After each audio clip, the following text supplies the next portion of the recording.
À la une ce soir, pour ceux qui l'ignorent encore, la France a été sacrée championne du monde de football suite à un match épique face à la Croatie.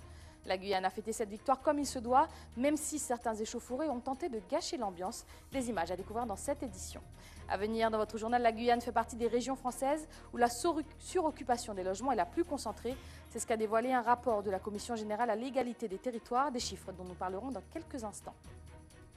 Et puis ce 15 juillet célèbre aussi l'anniversaire d'une nouvelle centenaire en Guyane. Fêtée en grande pompe par sa famille et ses proches, Émilie Pindar rayonnait aujourd'hui. Nous avons capté ces quelques instants de bonheur, des images à découvrir tout de suite. Voilà pour les titres, mesdames et messieurs, bonsoir et bienvenue sur ATV Guyane. Je suis ravie de vous retrouver pour votre page d'information locale et régionale. Un seul mot, yes, la France est heureuse et au moins pour quelques heures grâce à cette Coupe du Monde ramenée aujourd'hui par les Bleus. Les hommes de Didier Deschamps ont paradé sur les Champs-Élysées cet après-midi, partageant avec des centaines de milliers de personnes leur joie, une joie que je vous laisse partager aussi grâce à ces images.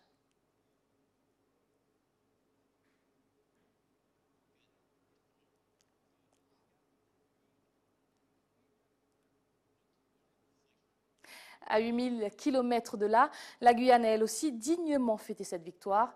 Des célébrations malheureusement ternies par quelques accès de violence isolés.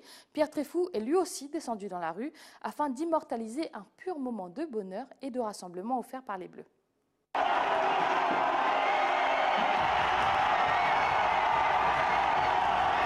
Une deuxième étoile pour l'équipe de France de foot 20 ans après celle de 1998. Ils ont dominé la Croatie par 4-2 hier à Moscou. À Cayenne, les supporters ont pu suivre la confrontation grâce à une fan zone installée à la mairie. Putain, c'était un match de ouf! C'était trop bon, on est trop fort, quoi! Vive la France!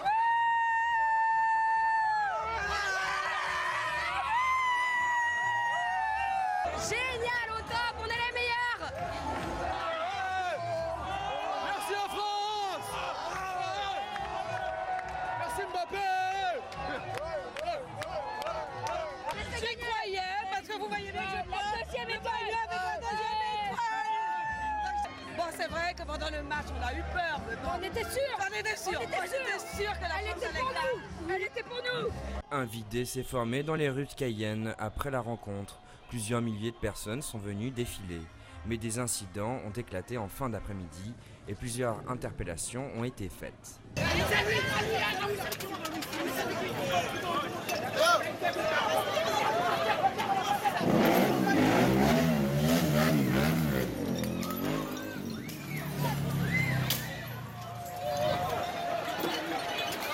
Les Bleus sont rentrés cette nuit à Paris et ont défilé cet après-midi sur les Champs-Élysées afin de présenter le trophée aux supporters venus en masse acclamer les nouveaux héros.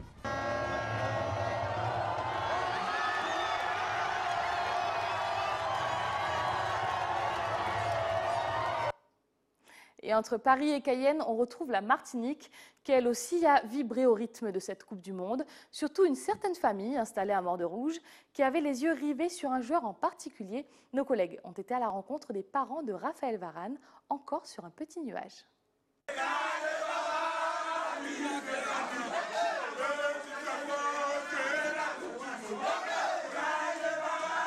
Varane, un nom qui résonne dans la petite commune du Morne-Rouge. Le maillot numéro 4, Raphaël de son prénom, vient de mettre des étoiles dans les yeux de sa famille martiniquaise. Son petit frère Jonathan a retenu son souffle pendant 90 minutes avant de laisser exploser sa joie et sa fierté. J'étais pas né en 98 et là j'ai la chance de vivre cette victoire et on est vraiment tous au jour, c'est magnifique. Tu es fier que ton grand frère y ait participé? Oui, fier de mon grand frère, fier de toute l'équipe, fier de la France. Au 4e but inscrit, pour tous ici, la victoire n'est plus qu'une question de minutes.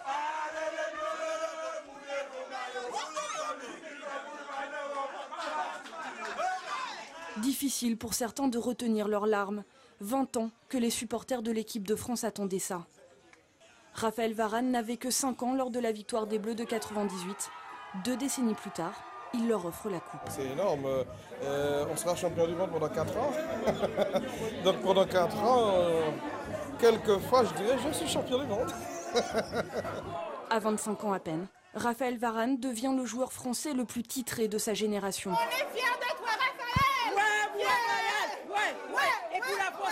l'alliance avec la France, l'alliance avec la France, la vie. Un moment historique pour toute une région, fière de son équipe de France, fière d'être le berceau d'un grand joueur, pour qui les instruments traditionnels ont résonné dans toute la commune.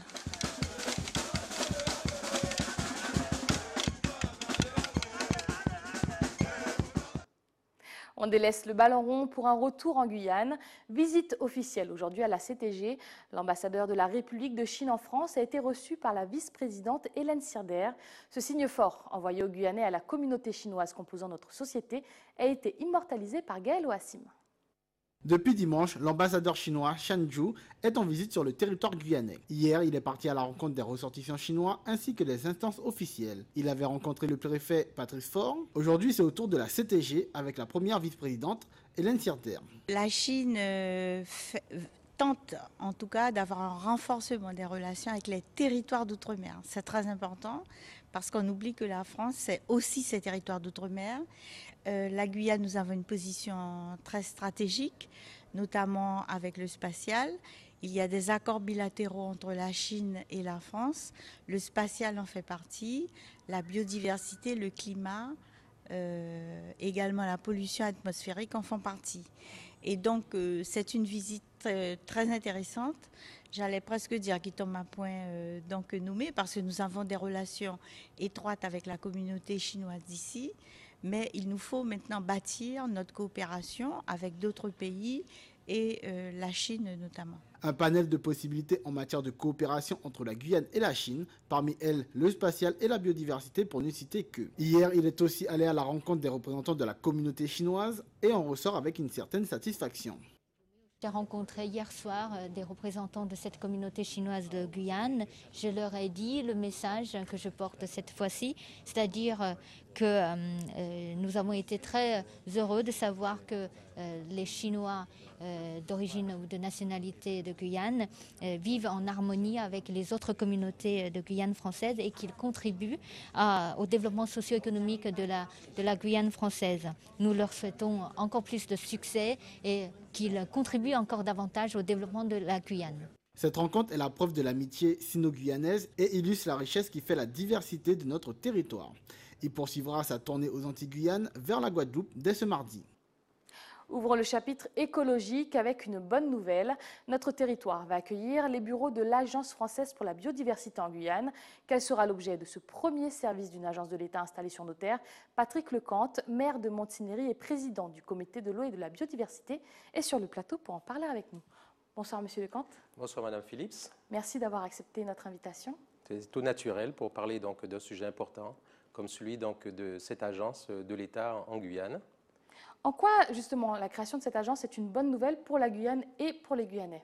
C'est une bonne nouvelle parce que c'est le fruit d'un processus que j'ai souhaité, avec mes autres collègues, donc, mettre en exergue, qui avait pris corps, donc, vous vous rappelez, au moment de la préfiguration de l'Agence française pour la biodiversité, où nous réclamions, tous les élus guyanais, le siège même donc, de cette agence ici en Guyane. Cela n'a pas été possible et j'ai persévéré donc, au sein du conseil d'administration, par une communication importante.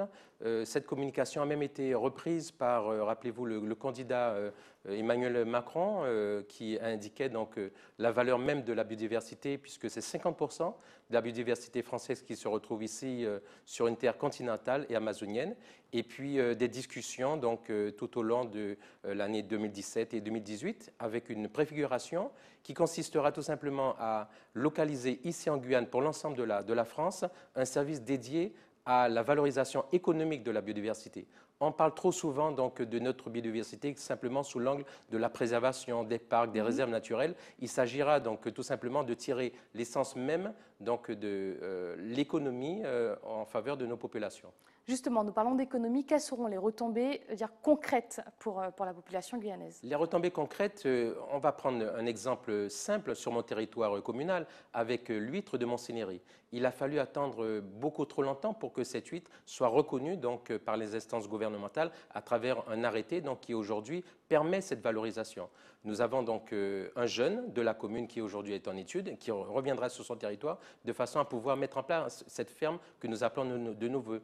La pharmacopée traditionnelle, mais tout simplement l'agriculture, la pêche, la transformation, l'agro-transformation qui permet finalement, non pas simplement donc des métiers de niche, mais qui permet donc un maillage territorial et économique de l'ensemble des territoires à travers donc une valorisation des valeurs ajoutées réelles et surtout des retombées économiques et fiscales pour l'ensemble du territoire. Nous parlons donc des valeurs ajoutées, mais il y a aussi des limites comme la lutte contre l'orpaillage illégal qui ne fera pas partie des prérogatives de cette agence ou l'utilisation du cyanure qui ne sera pas complètement annulée. Comment les expliquez-vous? Comment expliquez-vous ces limites justement de ce bureau? Dans le plan biodiversité qui a été donc transcrit par le ministre d'État, M. Hulot, et son secrétaire d'État, M. Lecornu, que nous avons rencontré encore récemment. Bien sûr, tout n'est pas évoqué. Il s'agit tout simplement, donc, à travers nos actions politiques au plus haut niveau, donc, de faire reconnaître, bien sûr, donc, les potentialités de notre territoire, mais aussi les risques environnementaux, écologiques, mais surtout sur la santé. La santé des hommes est importante, je l'ai rappelé, et en particulier sur la question donc, de l'orpaillage. Nous devons souligner l'important effort fait par l'État, les services donc, de l'État et en particulier donc, les forces militaires sous l'impulsion de M. le Préfet pour faire reculer l'orpaillage clandestin sur l'ensemble du territoire. Mais cela n'est pas suffisant. Il va falloir donc accentuer nos efforts sur une très longue durée, mettre en place des synergies avec nos pays voisins, et en particulier le Brésil, pour faire en sorte que les garimpeiros qui ont pris finalement possession des terres guyanaises sur au moins une décade puissent aujourd'hui admettre que cela n'est plus possible. Cela pose bien sûr des problématiques donc, de souveraineté nationale.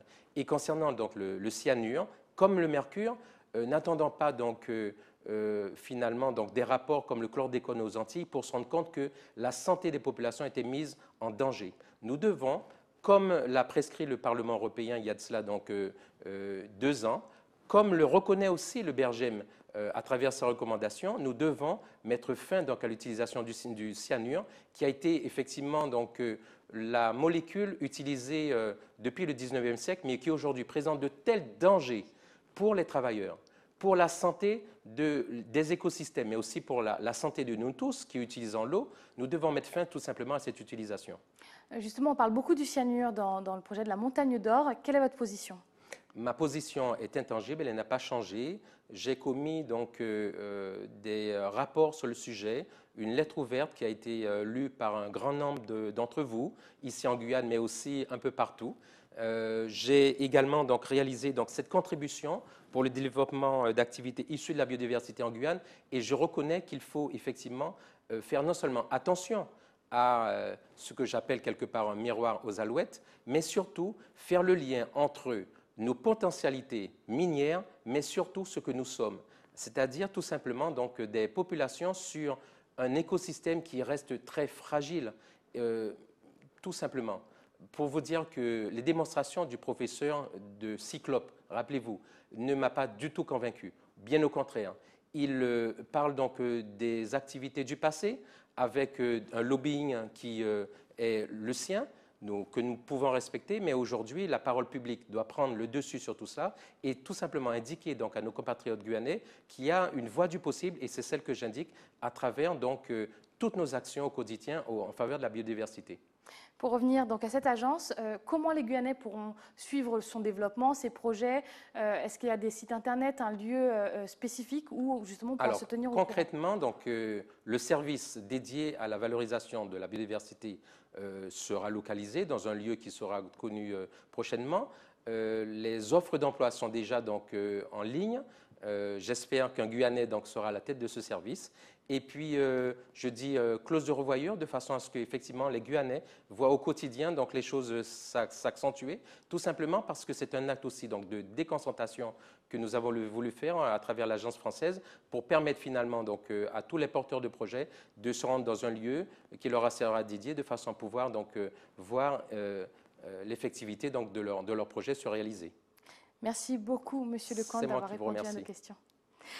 Continuons ce journal avec un pot de départ pas comme les autres. La créatrice du DUT technique de commercialisation de l'UT de Kourou raccroche les gants. Madame Iba Agbo-Talon arrive en Guyane il y a 22 ans, quitte ses fonctions. L'ancienne chef du département part à la retraite sous le regard ému de ses anciens élèves et collègues.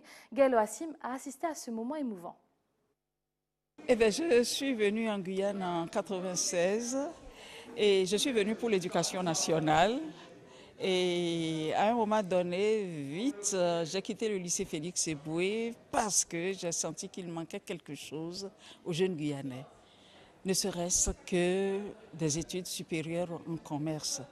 Bon, j'ai eu l'occasion de créer ce département TC qui a pris un envol et qui se confirme de jour en jour et c'est devenu un véritable repère pour les étudiants.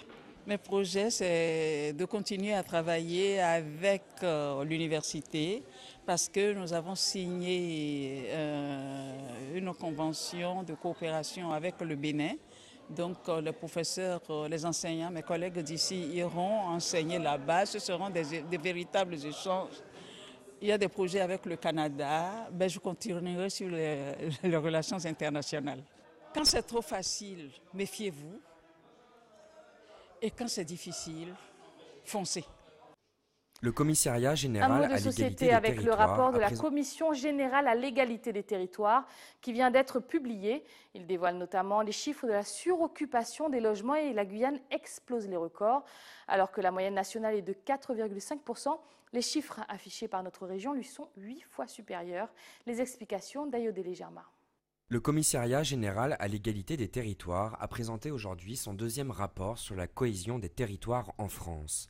Véritable bilan de la France marqué par 10 années de crise et par une transition numérique et écologique qui ont donné lieu à un renouvellement accéléré des dynamiques territoriales. Dans ce bilan, c'est la qualité de vie qui est mesurée pour évaluer les régions entre elles. Et force est de constater que la France possède d'importantes disparités entre ces régions. Le taux de suroccupation, par exemple, il est en moyenne de 4,5% en France, mais il y a un fossé entre la Bretagne, qui possède un taux de suroccupation des logements de 1,4%, alors que ce même taux atteint les 32,7% en Guyane. Même si à l'échelle européenne, la France constitue un pays dont l'occupation, le niveau de vie et l'intensité des politiques publiques ont le plus visé à l'équilibre, 4 France aux trajectoires divergentes sont à noter. 100 ans, un bel âge, et c'est celui d'Émilie Pindard. La doyenne a été fêtée en grande pompe par ses 16 enfants, 25 petits-enfants et 14 arrière-petits-enfants. Ayodele Germa a pris part à la fête, qui a débuté avec une messe officielle, avant de continuer avec un déjeuner où l'amour et l'affection étaient définitivement au menu. Pour sa 100e année, Émilie Pindard ne pouvait rêver mieux. Autour d'elle, toute sa descendance venue célébrer son siècle de vie. Émilie Pindard a eu 7 enfants, 25 petits-enfants et 14 arrière-petits-enfants. Tous connaissent son caractère bien trempé. Très autoritaire. Très autoritaire. C'était dur lorsqu'on était petit. Donc elle a dit qu'elle est maman et papa. Donc c'était marche ou crève. Elle est assez maître de maison. Elle est comment dirais-je, elle a beaucoup d'autorité. Une femme de caractère, une femme qui sait ce qu'elle veut, et une femme qui a décidé que quand ses enfants doivent être debout comme des i, ils ne seront pas couchés comme des t. Une force de caractère indispensable à l'éducation de ses enfants, seule après le décès prématuré de son mari. On m'a laissé 6 enfants. Je me débrouille. J'ai un phénomène qui m'a demandé en mariage, j'avais 8. Je dis mais non quand même, vous rigolez, j'ai 6, vous venez avec 8. Alors quoi, c'est un orphelinat? Foutez-moi la paix. Émilie Pindard est née le 16 juillet 1918. Après son brevet supérieur obtenu à l'âge de 19 ans, elle entre au service du Trésor public quelques années plus tard. La Deuxième Guerre mondiale venait à peine de commencer. On employait des femmes pour remplacer les hommes partis à la guerre. C'est ainsi que je suis rentrée au Trésor en 1939. Et puis alors j'ai fait ma carrière et j'ai pris ma retraite à 65 ans. Cette centenaire a aussi été très active dans le milieu associatif. Elle animera pendant 30 ans la famille du Cœur de Jésus, puis deviendra grand témoin de l'histoire au musée de Guyane. Elle publie à l'âge de 97 ans ses mémoires de 1918 à nos jours. Mais pour sa famille, elle est surtout connue pour sa générosité, sa grande ouverture d'esprit et son féminisme. Quand on allait manger à Montjoly, les garçons faisaient les tâches ménagères et les femmes jouaient au Scrabble. Mais cette tante, je lui dois beaucoup, elle m'a toujours conseillé et avec beaucoup d'affection. Donc c'est la raison pour laquelle je suis ici seul aujourd'hui, pour ses 100 ans. Ma mère, elle nous a emmenés tous les 6 au Suriname, quand on était petits. Et puis après, elle nous a emmenés tous les 6 au Brésil, à Belém. Et ça nous a marqués tous parce qu'on se dit qu'à l'époque, pour pouvoir amener tous ces enfants-là, quel était l'intérêt? Oui, c'était l'intérêt de faire connaître notre environnement, de nous ancrer dans notre environnement. Et c'est quelque chose qui a contribué à notre épanouissement, à tous. Une main de fer dans un gant de velours, elle a transmis à sa descendance des valeurs sûres et des souvenirs inoubliables.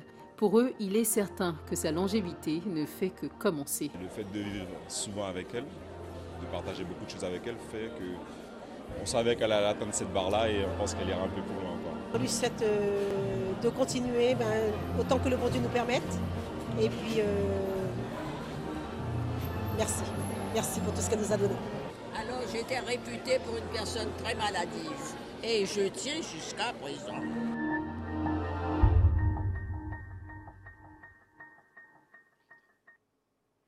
Prenons la direction de la ville spatiale où le moteur Vulcain ou P120C, qui propulsera l'étage principal du futur lanceur Ariane 6, a effectué son premier test au sol avec succès. L'essai de feu a duré 135 secondes et a été réalisé au centre spatial guyanais de Kourou. Le P120C, plus gros propulseur à poudre monolithique en fibre de carbone au monde, contient 142 tonnes de propergol. Il équipera les boosters des lanceurs Ariane 62 et Ariane 64, ainsi que le premier étage de Vega C. Alors que 35 moteurs sont produits chaque année, 2 autres tirs d'essai au banc sont prévus pour qualifier avant le vol inaugural de Vega C en 2019 et celui d'Ariane 6 en 2020. C'est la fin de ce journal, mais avant de le refermer, rappel des principaux titres de ce 16 juillet. Pour ceux qui l'ignorent encore, la France a été sacrée championne du monde de football suite à un match épique face à la Croatie. La Guyane a fêté sa victoire comme il le se devait, mais même si certains échauffourés ont tenté de gâcher l'ambiance, des images que vous avez découvertes dans cette édition. Nous en avons parlé dans votre journal, la Guyane fait partie des régions françaises où la suroccupation des logements est la plus concentrée. C'est ce qu'a dévoilé un rapport de la Commission générale à l'égalité des territoires, des chiffres dont nous avons parlé il y a quelques instants. Et puis ce 15 juillet célébrait aussi l'anniversaire d'une nouvelle centenaire en Guyane. Fêtée en grande pompe par sa famille et ses proches, Émilie Pindar rayonnait aujourd'hui. Nous avons capté ces quelques instants de bonheur, des images partagées dans votre journal. C'était le journal de la rédaction. Merci de l'avoir suivi. Tout de suite, l'édition nationale de BFM TV. Je vous souhaite une excellente soirée avec les programmes d'ATV Guyane. C'est Mounian. Belle bonne soirée.